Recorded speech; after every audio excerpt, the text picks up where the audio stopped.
friends, I am Danzilla, and this is Danzilla Reviews. I review animes that I've watched and enjoyed, and I hope you do too. I like Japanese stuff. I like sushi, and I like Godzilla, as you can see.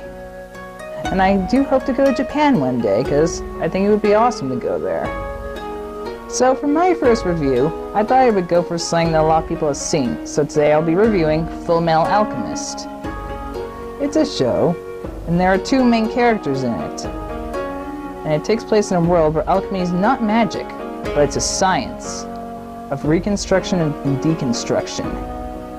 The main protagonists are Edward Elric and Alphonse Elric. They're two brothers. Alphonse is the younger one, and they used to live a peaceful life in some sort of meadow town, but then their mother died of an illness, and they try to do something no one should do. They try to bring her back from the dead.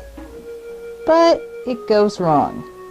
So wrong that Edward loses his leg, and his brother loses his entire body. But since his brother is the only family he has left, Edward does something unusual. He takes a suit of armor and bonds his brother's soul to it, but there's a price.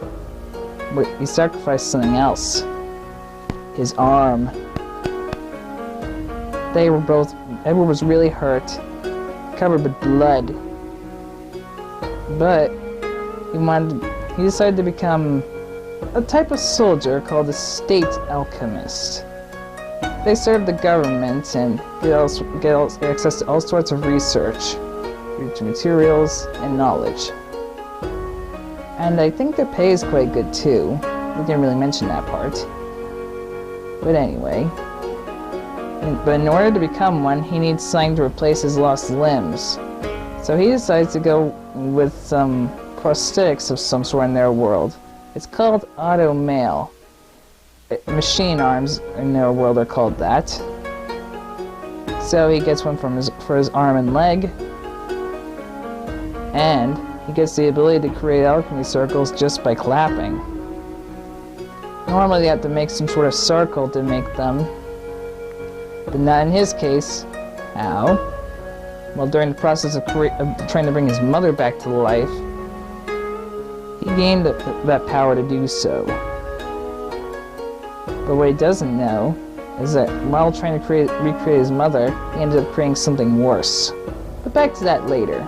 He becomes a state alchemist, serves the government, goes on random missions, like stopping counterfeit government people and rogue alchemists that decide to go on their ridiculous ideals that usually don't make sense. And also corrupt government guys.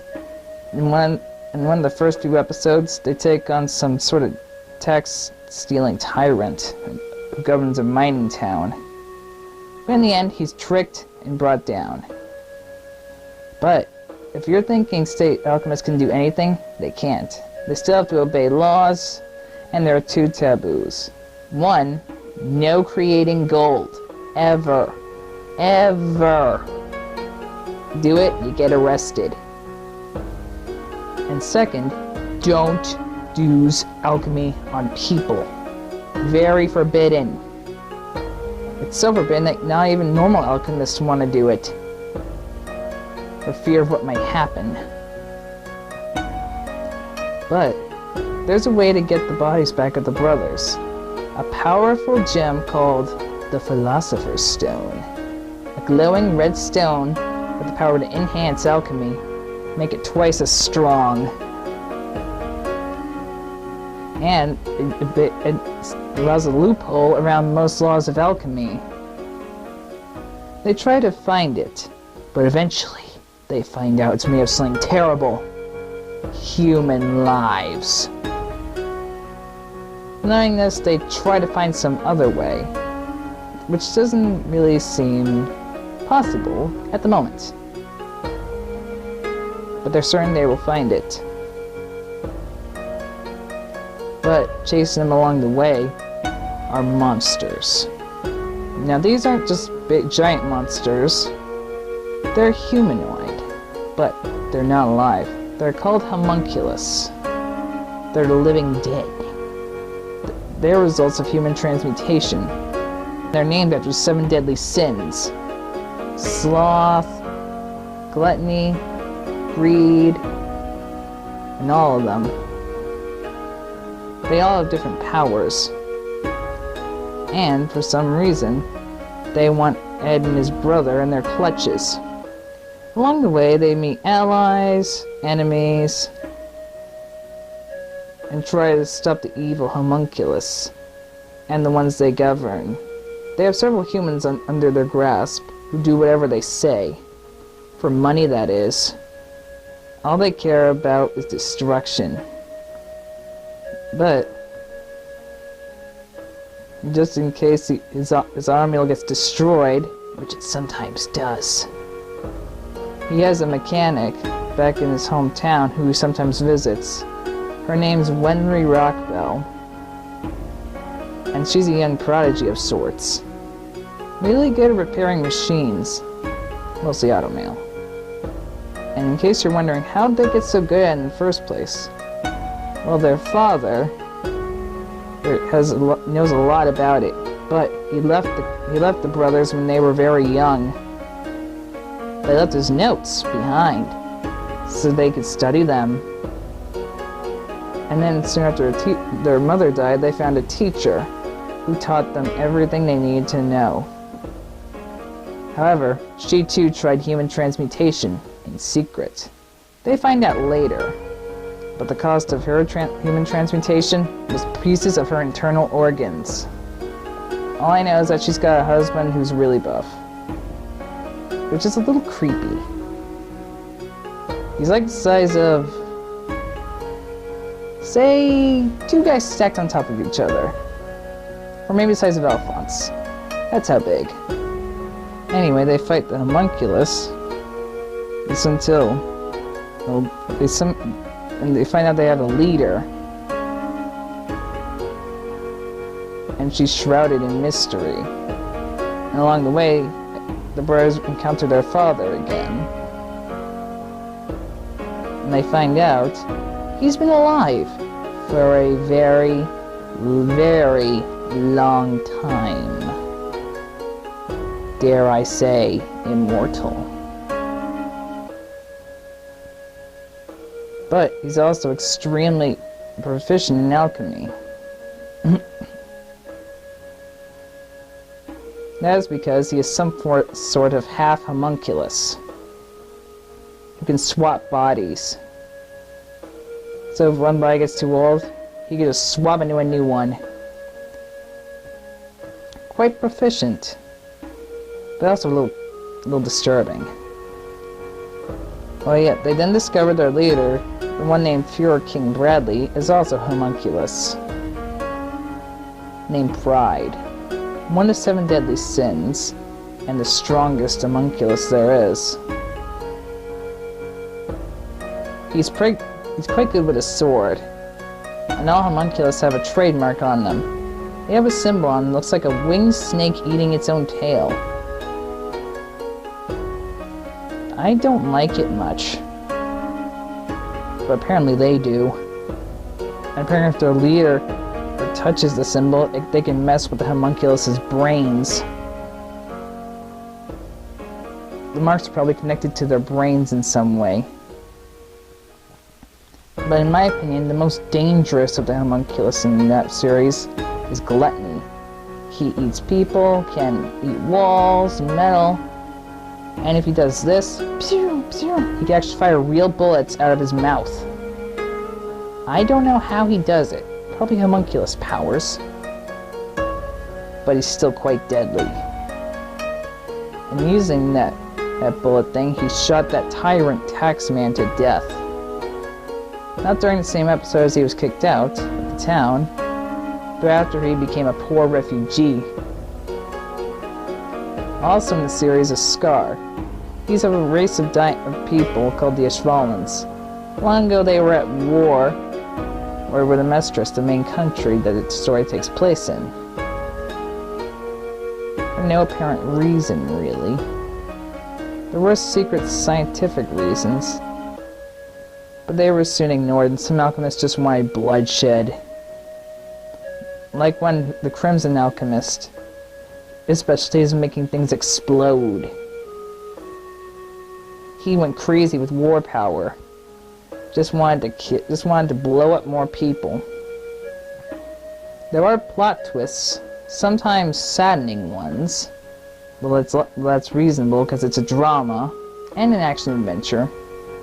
In the end, the brothers find the head honcho, take her down, and eventually she gets eaten by gluttony after he goes mindless. But in the end, Edward gets sent to Earth, our world, during World War II time.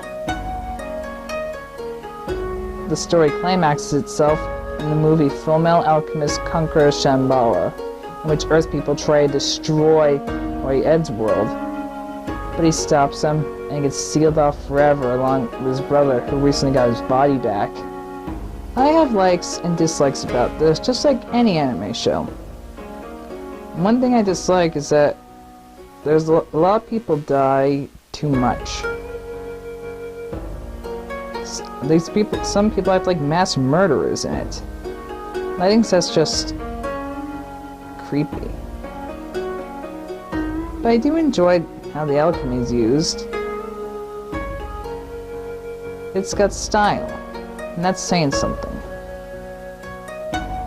I'm slightly picky about certain things. And another thing I don't like is how whenever people create a homunculus, they lose parts of their organs. Can't their punishment just be knowing that they created a monster? I mean, come on! Oh, and another thing I don't like is, do you remember how I said in the ending, Edward gets sent to Earth? Why can't he stay in his world? Well, then be with his friends. That does not seem very fair to me. Well, at least in the end he gets to be with his brother, and that is a very good thing. It is a very captivating story, and it's hard not to love it. Unless if you're sort of like watching animes that take place in normal worlds, this one is not for you. But I think this is a good one for many anime fans. It takes the concept of something that's been around for a while and twists up in an awesome way. Oh yes, I think they did a very good job with the artwork. And all the fighting scenes are also awesome. Just epic displays of power. I also feel for the characters that died unfortunate deaths. I do not think they got what they deserved what they got. In my opinion, they should have lived longer, not died quicker. It makes me feel sad. No, there is death in life. It's still upsetting. Oh, and also, the mother gets reincarnated as a homunculus also, due to the transmutation they performed to try to bring her back. Gets named Sloth and gets the ability to manipulate water. She uses it to drown, slash, and choke. Mostly because she uses it like a whip. Hey, where'd Godzilla run off to? Oh well. Anyway, I have another channel on YouTube called Danzilla Awesome Sauce. In it, I like Japanese songs by Vocaloids and other songs I rather enjoy. Please check out my channel if you would like to see. And also make sure to like, comment, and subscribe. And now it is time for the rating. Oh, there you are, Godzilla. What do you rate this video?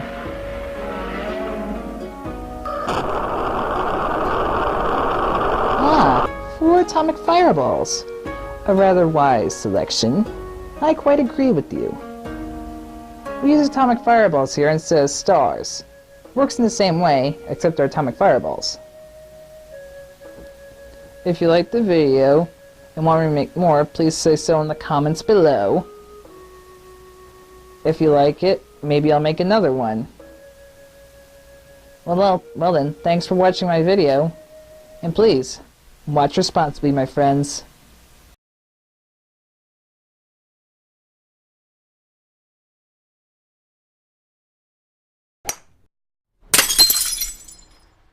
I think I'll take another.